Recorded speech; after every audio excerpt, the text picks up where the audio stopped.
이 길 끝에서 그 답을 찾을 수 있을까요? 아버지와 아들 두 사람은 지금 다른 마음으로 같은 곳을 향해 가고 있습니다. 동무씨가 아버지를 어떻게 했길래 저렇게 푹 빠지게 만들었나. 아들에게 꼭 그 맛을 보게 해주고 싶다는 아버지와 아버지가 왜 그것에 빠졌는지 알고 싶다는 아들. 두 사람의 사이를 갈아먹고 있는 건 다름 아닌 이 물입니다. 이 물 한 통 얻으려 긴 줄을 늘어선 이들과 한 모금이라도 더 마시겠다며 아우성치는 사람들. 이곳은 땅 속에 약물의 기운이 다 흐르고 있습니다. 그냥 드시지 말고 느끼세요. 느끼면서 드셔보세요. 느꼈어. 나 그냥 엇소리로 듣자. 그렇네요. 생각보다 크고. 아버지에게 심상치 않은 일이 생긴 걸 알게 된 건 어머니로부터 걸려온 한 통의 전화를 통해서였습니다. 요즘 아버지가 돈이 필요해서 돈을 빌리고 다니는데 큰아버지한테 빌리시러 갔다는 거예요. 엄마한테 비밀로 하고 빌려달라. 또 큰어머니의 아는 분이 농협에 갔는데 아버지가 그때 와서 대출 서류를 쓰고 계셨다. 돈 욕심이라고는 없던 아버지가 가족들 몰래 돈을 꾸고 다닌다는 말에 얼마 전 들은 얘기가 불현듯 떠올랐다는 민호 씨. 부모님 집에 갔더니 종교 관련된 책하고 공부해 놓으신 흔적이 있더라고요. 그래서 어머니가 아버지 요즘에 어디 절 가신다고 물통도 거기서 사가지고 물을 먹는다고, 뭐 거기서 우물이 있는데 그 물을 마셔야지만 산다고. 아버지 땅이 있는데 수천만 원 정도를 이제 대출을 받으신 거예요. 거기다 돈을 갖다 내시려고 하셨겠죠. 그러고 나서 한 달도 안 돼서 또 대출을 받으셨어요. 1억 9,500 정도 잡혔고 총 지금 부채는 3억 2,500 정도. 그 돈은 모두 한 단체에 흘러 들어갔다는데요. 내가 보기에는 문제가 없어. 니네들이 그걸 가서 봐봐. 누구든지 들어갈 수 있고 언제든지 갈 수 있고 그러니까 가서 한번 보라고. 잘못된 길을 가고 있는 것처럼 판단이 되는데 아빠는 뭐 걱정하지 마라, 아빠 믿어라 이렇게 하는데 아무것도 손에 이게 안 잡혀. 아버지가 말하는 그곳은 어떤 곳일까? 2년 전 우연한 기회에 알게 됐다는 그곳에 대해 민호 씨 아버지는 이렇게 설명합니다. 앞으로 미륵 세상이 오는데 그 분을 모시면서 같이 이제 이럴 사람들이 모이는 곳이죠. 이제. 누가 미륵님이에요? 그 이천님이 미륵님이지. 그분이 여기에 올 때 물을 달라고 그랬대요. 사람들을 치유하면서 좋은 세상을 만들겠다고 이제 그러는 거예요. 이른바 윗전님이라 불리는 살아있는 미륵님을 모시며 그분께서 내리신 구원의 물을 마신다는 사람들. 우린 민호 씨 아버지와 함께 그곳에 가보기로 했습니다. 반갑습니다. 그래도 궁금하고 안 보이셔가지고 그랬어요. 동두천역에 도착하자 여기저기서 아버지에게 말을 걸어옵니다. 바로 그곳 사람들입니다. 동두천이에요. 차 타고 동두천역이 우리 정부지. 이 차 타고 저기 타면은 이제 동부 가서 안내 받고 관람하고 일찍 없이 식사하실 수 있어요.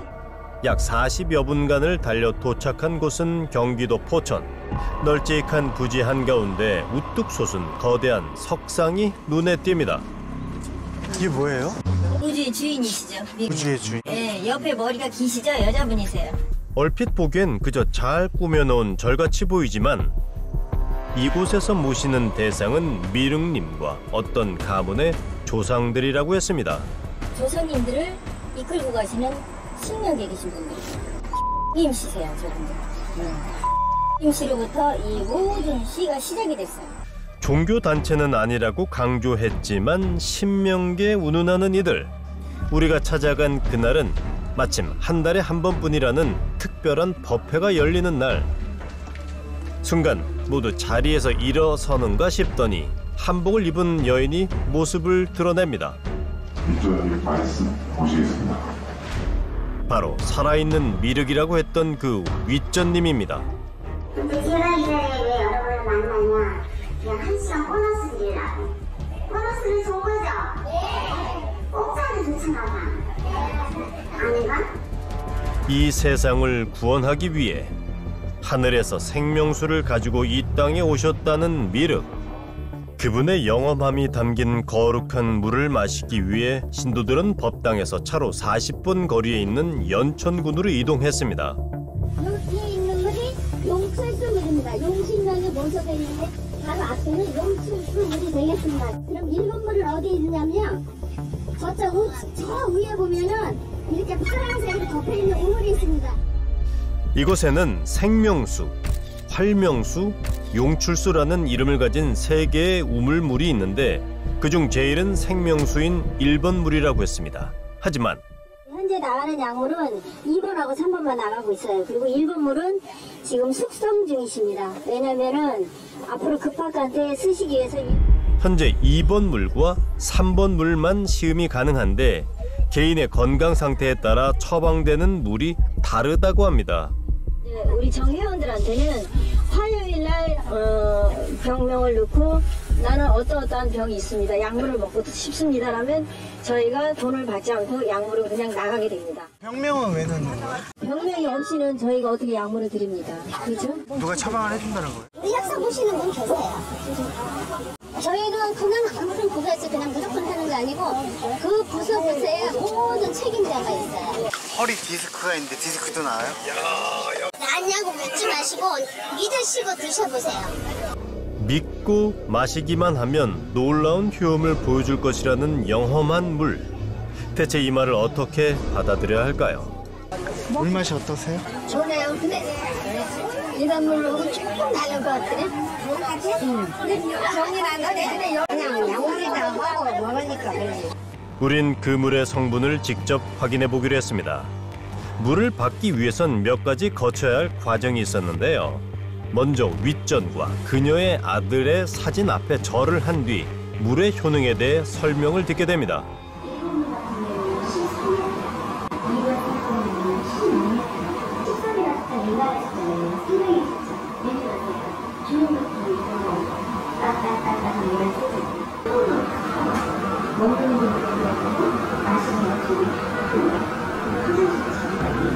처음 온 사람들에게 주는 용출수란 이름의 3번 물은 1번과 2번 물에 비해선 약효가 떨어지지만 꾸준히 먹으면 암도 치료할 수 있는 물이라는 게 그들의 설명입니다. 우린 이 물을 성분 분석 기관에 보냈습니다. 여기엔 정말 병을 고칠 수 있는 특별한 성분이 들어있는 걸까요? 며칠 뒤 그 결과가 나왔습니다. 46개 전체 항목을 분석한 결과 일반 세균은 기준치의 44배 정도 수치가 검출되는 그런 현상이 나타났습니다. 이 결과만 놓고 봤을 때는 사용해서는 안 된 물이라고 법적으로는 그렇게 판단이 됩니다. 우물에 대한 조사가 시급한 상황. 연천군 관계자와 함께 농장을 찾았습니다.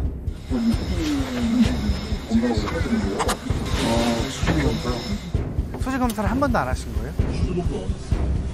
그런데 이날도 물을 받아가는 이들을 만날 수 있었습니다. 물 지금 물 다 나눠 드신 거예요? 아니 아직 안 드셨어요. 오늘 식당 가서 몇 사람 안 돼서. 3번 물? 예. 이 물을 지금 계속 나눠줘도 되는 거예요? 나눠주신다는데요? 지금 여기서 물 나눠주신대요. 물 안 주잖아. 안 줬어요. 지금 그냥 탔어요. 물을 나눠준 적이 없다며 딱 잡아떼는 남자. 뭔가 마음에 걸리는 게 있었던 걸까요? 우린 군청 관계자와 함께 1번 우물부터 살펴보기로 했습니다. 바로 이 물이 세상을 구원하기 위해 숙성 중이라던 생명수입니다. 아니 이게 흐르는 물이 아니라 고여있는 물이에요? 이 물 마셔도 되는 거예요? 해충이나 그런 것들 안 들어가는 구조가 모를까? 들어간다 그러면 알도 까고 사체도 있으시고. 현행법상 일반 샘물은 수질 검사를 받을 의무는 없지만 매주 100여 명의 사람들이 이 물을 마시고 있다면 얘기는 달라집니다. 수질 검사 결과가 나오면 계고하고 계속적으로 관리를 할 계획입니다. 이 모임의 정체가 점점 더 궁금해집니다. 그런데 취재 도중 우리는 15년 전에도 이와 유사한 수법으로 사람들을 현혹한 이들이 있었다는 사실을 알게 됐습니다. 우물의 위치부터 물을 지칭하는 이름까지 우리가 찾아간 그 미륵 모임과 몹시도 비슷한 15년 전 종교단체는 당시 사회적으로 큰 무리를 빚은 곳이었습니다. 경기도 연천의 한 종교단체 신도들은 생명수만 뿌리면 죽은 사람도 되살릴 수 있다고 믿고 있었습니다.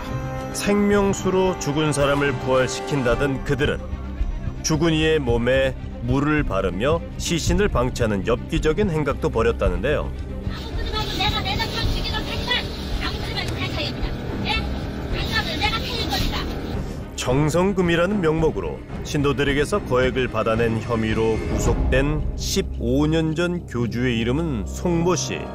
혹시 그녀가 지금 경기도 포천과 연천 일대를 주무대로 하는 미륵 모임과도 관련이 있는 걸까요? 그분에 대해 궁금한데 윗전님하고 저희가 만날 수 있을까요? 그렇게 해서 바로 내가 모시는 위에 분을 만날 수는 없고 그 밑에 참모진들이 있으니까. 그 윗전님 성함이 어떻게 되세요? 그것까지 뭐 얘기를 드릴 필요가 있을까요? 씨 맞나요? 네? 그러니까 살아있는 미륵이라고 했던 그녀가 15년 전 사회적 물의를 일으키고 구속됐던 그 종교단체의 교주였던 겁니다. 생명수 사건으로 9년형을 선고받았던 송 씨. 그녀가 출소 후 스스로를 미륵이라 신격화하며 새 단체를 만든 겁니다. 15년 전부터 있었던 세 개의 우물은 이렇게 명칭만 살짝 바꿔 또다시 사람들을 현혹하는 데 쓰여왔습니다. 지금 대출금이 문제인데 이자가 달달이 100만 원씩 나가고 있어요. 그래서 그 돈도 지금 못 갚으셔가지고 친구분한테 500도 빌려주시고. 그들은 분명 공짜로 물을 나눠준다 했는데 아버지는 왜 그 큰 돈을 그곳에 갖다 준 걸까요? 정성금을 많이 내는 조상님들 그 힘이 많이 생긴다고 그러더구만. 그 제일 큰 단위 얼마예요? 나는 3천까지 한 번에 억 단위로 하는 사람도 있고. 법회장 건설비, 조경비, 버스 교체비까지 정성금의 명목은 참으로 다양했다고 합니다. 어느 종교고 기독교도 그렇고 모든 게 종교 헌금에 의해서 유지가 되잖아요. 표를 정해주고 날짜를 정해주잖아요. 그건 문제가 있다고 보시지 않으세요? 그런다고 하더라도 날짜가 정해준다고 하더라도 그거를 피디님 같으면 믿음이 없는데 하시겠냐는 얘기예요. 저는 그거를 좀 보고 싶네요. 믿음으로 바친 정성이 죄가 되겠냐는 이들. 과연 그럴까요? 정성금이라는 표현은요. 적게 내면 정성이 적은 것이고 많이 내면 정성이 많은 것이다 라고 돈을 내는 사람이 느끼게끔 만들어주는 그런 어떤 그 기제가 있다고 볼 수 있는 거죠. 말이 가지고 있는 구속력. 기륭화복 관련해서 이 부분은 공갈죄로 연결될 수가 있는데요. 이런 행동을 돈을 주지 않으면 당신은 천벌을 받을 것인데 그 천벌을 받을 수 있냐 없냐에 대해서는 내가 어떤 지배력을 행사할 수 있다 라고까지 나아갔다라고 하면 공갈죄가 성립할 수 있죠. 현재 또 동일한 수법으로 지속적으로 편취행위를 하고 있다라고 하면 상습사기가 성립될 수 있습니다.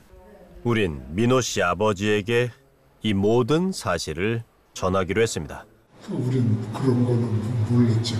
옛날에 또 그런 거를 해서 또 교도소도 갔다 오고 이런 걸 모르고 우리는 지금까지 있었는데 이렇다 그러니까는 거의 가지 말아야지. 이제라도 그 실체를 알게 돼 다행이라던 아버지는 송 씨와 그 추종자들을 고소하기로 결심했습니다. 그러자 그들에게서 연락이 왔습니다. 여보세요. 네. 한번 만나뵙고 아버님이랑 한 정성에 대해서 고통이 있다고 하니까 아버지가 그래서 그거를 조금 더 덜어드리려고 반을 저희가 받는다고 해도 뭐 저희 아버지가 고통이 덜해지는 건 아니잖아요. 신의 이름으로 신도들에게 두려움을 심어주던 그들은 지금 무엇을 걱정하고 있는 걸까요? 민호 씨는 그걸 묻고 싶다고 했습니다.